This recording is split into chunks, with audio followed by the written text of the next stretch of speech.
The Book of Genesis, chapter 11. 1. At one time, all the people of the world spoke the same language and used the same words.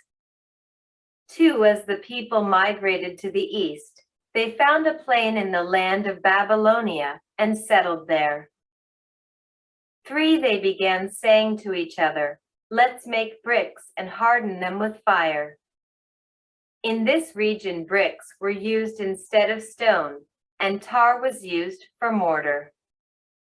For then they said, "Come, let's build a great city for ourselves with a tower that reaches into the sky. This will make us famous and keep us from being scattered all over the world."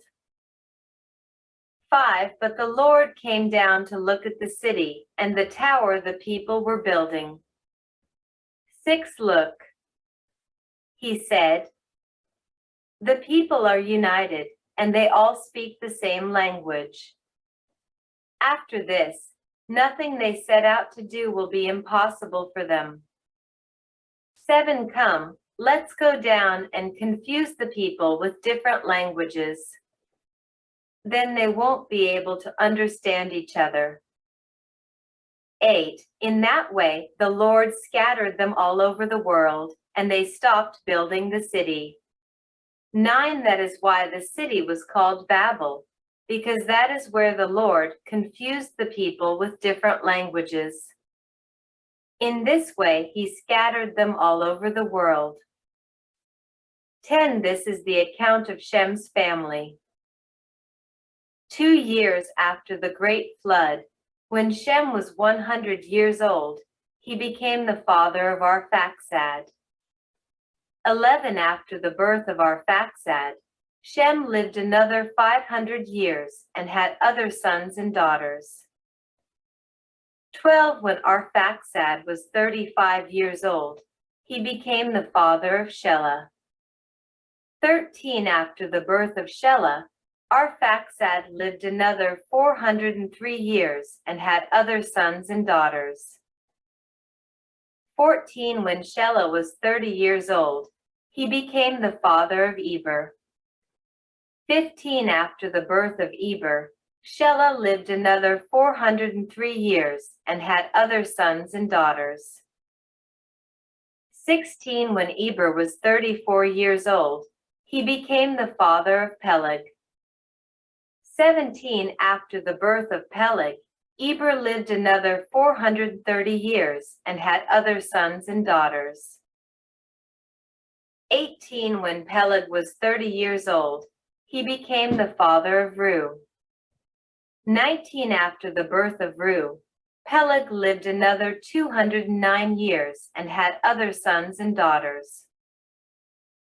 20. When Reu was 32 years old, he became the father of Serug. 21. After the birth of Serug, Reu lived another 207 years and had other sons and daughters. 22. When Serug was 30 years old, he became the father of Nahor. 23. After the birth of Nahor, Serug lived another 200 years and had other sons and daughters. 24. When Nahor was 29 years old, he became the father of Terah.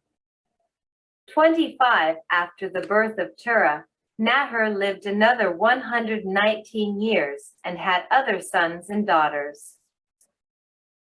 26. After Terah was 70 years old, he became the father of Abram, Nahor, and Haran.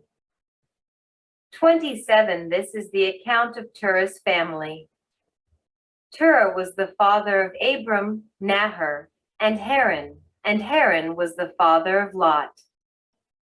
28. But Haran died in Ur of the Chaldeans, the land of his birth, while his father, Terah, was still living. 29. Meanwhile, Abram and Nahor both married. The name of Abram's wife was Sarai, and the name of Nahor's wife was Milcah.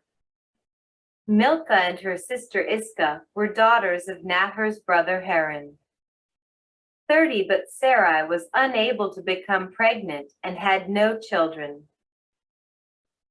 31, one day Terah took his son Abram, his daughter-in-law Sarai, his son Abram's wife, and his grandson Lot, his son Haran's child, and moved away from Ur of the Chaldeans.